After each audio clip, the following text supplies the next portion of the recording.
Hey, it's 28 millimeter RPG. So, an interesting little conversation here that came up with talking about games. He always has some really cool stuff to say.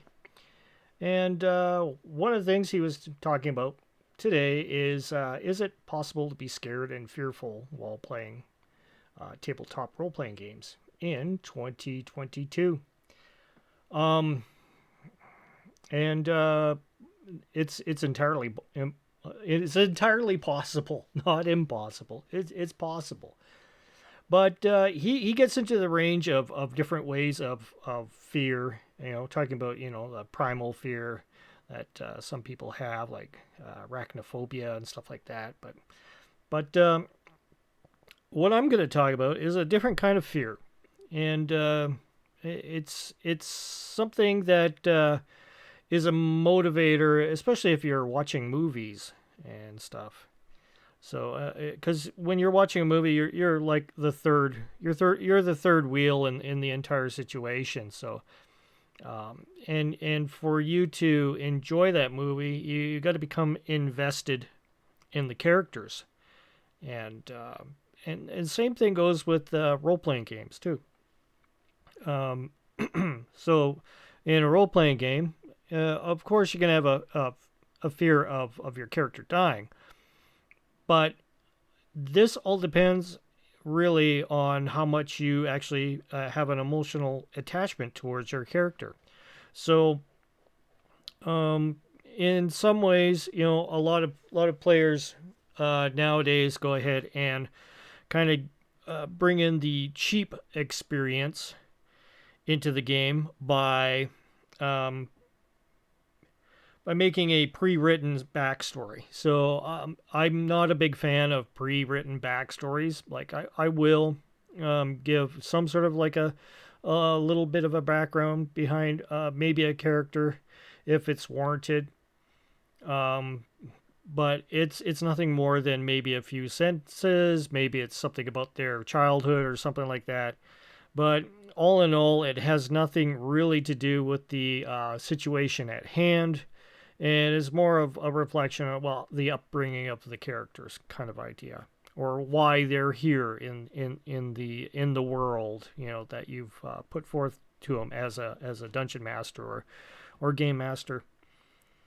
And uh, and the best way to get this history and backstory started is by actually experiencing it in gameplay.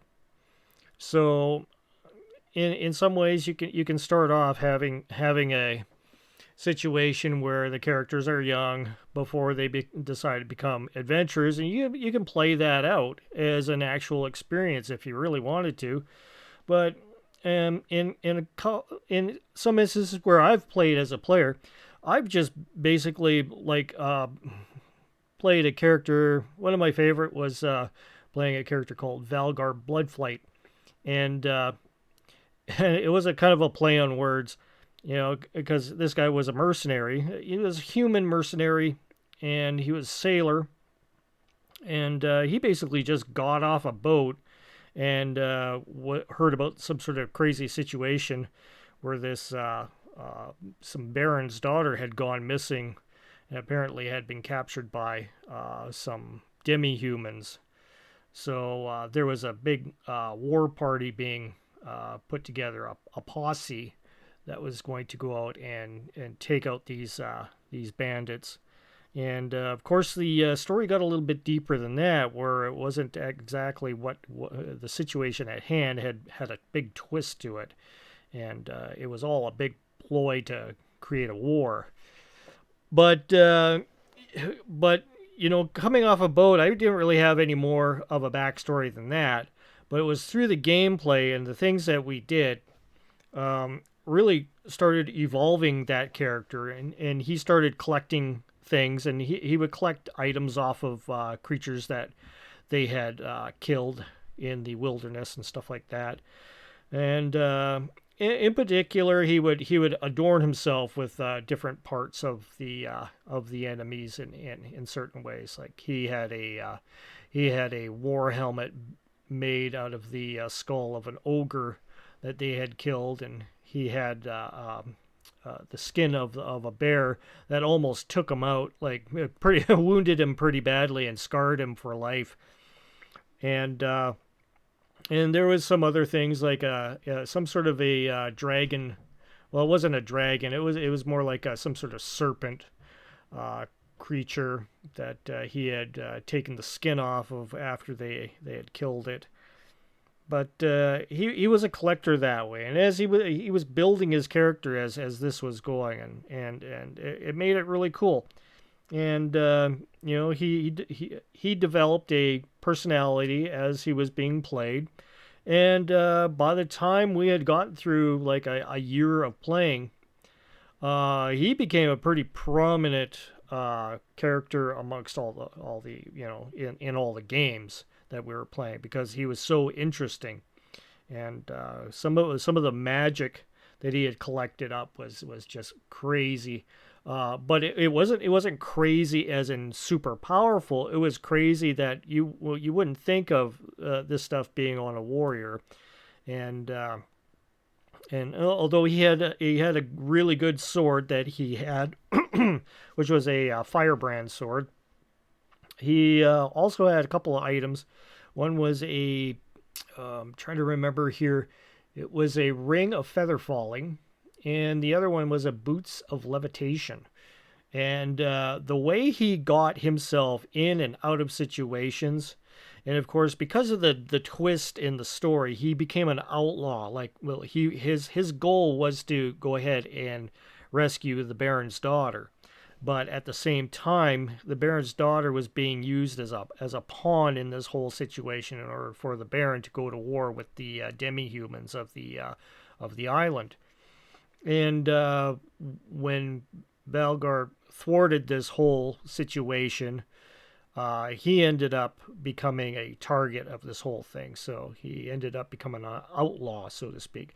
But it was a lot of fun to play him, and he was very misunderstood by a number of the other player characters as well, because they were thinking, man, is this guy evil or what? Because he's got all these weird things. He's got a skull of the ogre emblazoned on his helmet and all this other stuff that he had acquired, gotten villagers to piece together for him.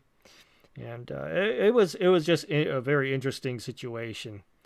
And that's the thing is once you start getting into the role of that character and you're playing him, then there's a real chance that as he's getting up in levels, like 5, 6, that sort of thing, there's a chance that this character could die, and that's the thing. You get the emotional attachment going on, and of course this is built through the gameplay, and not just something just made up spur of the moment. It's through the gameplay itself.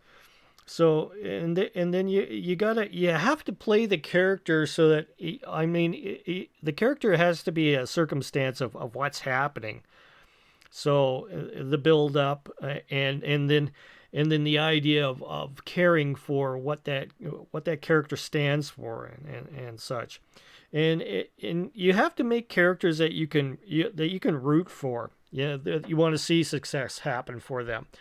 And that comes down to the players themselves. The players have to think about what they're going to play. Do they have their characters be wannabe heroes, mercenaries? Do you want them to be, evildoers, miscreants, that sort of thing? And that really that can become an evolving arc for them to turn into heroes and stuff like that, but it's a little harder. If you have your characters be, basically they want to be heroes or they want to be well known or something, then it's a little easier for the players themselves to find an arc that suits them instead of playing somebody irredeemable at first, evil, and then try to turn them good somehow.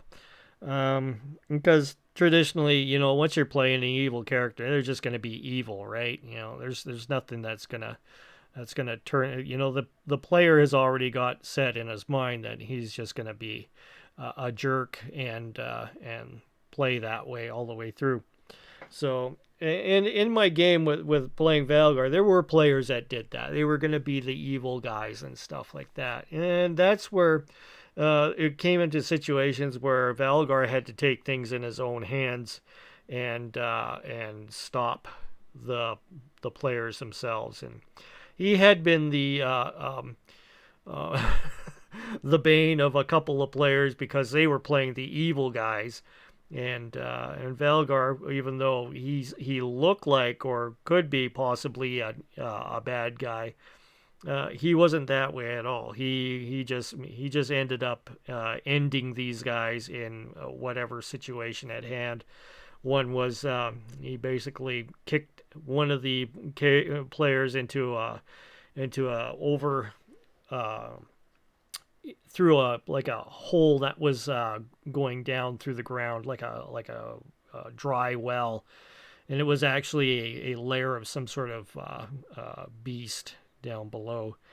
And uh, and since the evil character was kind of said he was looking down the hole to peer in to see what was going on down there, Valgar went ahead and took it into his hands to take advantage of that situation and send him down his merry way as quickly as possible to the bottom of the dry well. And even though it's kind of like he was a bit chaotic, but he meant well because he knew who he was dealing with, and these guys were no good. So um, it was what it was. Sure, maybe they could have been characters that had redeemed themselves later, but usually when you got players that are playing those kinds of characters, they're not going to be any. They're just going to be brutes and just do awful, terrible things to villagers and that sort of thing. So, and we had, like I said, we had players that were quite. They wanted to play, bad guys sometimes. So, but without me rambling on anymore, that's the thing is, and that's the thing about movies too. You watch movies, and there's some really bad movies out there that don't have any character build up or give you any reason to care about who the character in front of you in the movie is.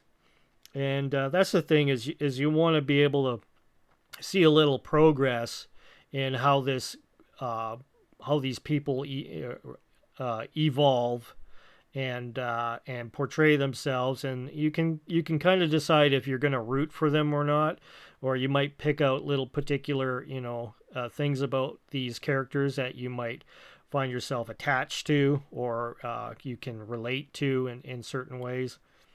But if you didn't have any kind of attachment and then they end up dying, in the movie, you don't really care about it, and it just kind of it doesn't really do anything for you as a viewer of the movie. So you kind of just come across off with the experience as I guess it was okay-ish or whatever. Um, you could probably find some redeeming traits about certain parts of the movie that you saw. But the thing is, when you're playing a video, a like a D&D role-playing game or something like that, you want to have eventually have that character that you've played for the first couple of levels. You'll start getting that emotional attachment, and that's where the game master can start inducing that a little bit of fear, because now you've invested yourself into the character a bit, and you're starting to get the hang of the character, and now you're going to be facing some greater dangers, and more risks, more rewards, so to speak. And that's where the DM can really shine in the situation by pushing that fear and into the players. But you don't want to be like, you know that they are in a dangerous, profession, but you don't want to, you don't outright kill your players off, but you want to give them a good scare once in a while that, ooh, something bad could happen, or something is happening to an NPC. And that's where the thing about NPCs with your player characters can really kind of uh, motivate players into, oh, we're witnessing something happen to this NPC. This could be us next. And that's where they kind of get that heightened. Ooh, we got to do something about this, and do it now, or something. You gotta have um, that build into the situation where they need to resolve it, and fast, and it entices that tension of fear. And yeah, that's basically my take on that. So the players need to be able to care about their characters, and they must have an experience with their characters for a sum of a couple levels or so, so that they're just starting to build a relationship with their character. And then the dungeon master can go ahead and take advantage of it from then on to use it. Not all the time. You got to have some good times along with some dark times as well. But yeah, you kind of just read your players as it's going through the motions of them gaining levels and stuff. So that is my take on it. And watch talk about games here. He gets into some different aspects of it, but this was the first thing that came up to my mind was the people being scared and fearful. You got to have that attachment to your characters. So otherwise, it's just like the movie, watching a bad movie. You don't care. It happens. Yay. Okay. Whatever. Roll up another character. And no, you don't want that kind of feeling. You want to have the players really try to figure to motivate themselves to figure a way out of the situation, the dangerous situation at hand and stuff. You want that fear to entice them into making a quick decision, or something that maybe they may regret it later on, but it's all part of that character building. So hopefully that helps game masters out there in trying to figure out how to build some fear into the game, and how to use it. It's a cool thing. You guys have an awesome day. Thanks for hearing me out, and if you feel like it, subscribe. Take care.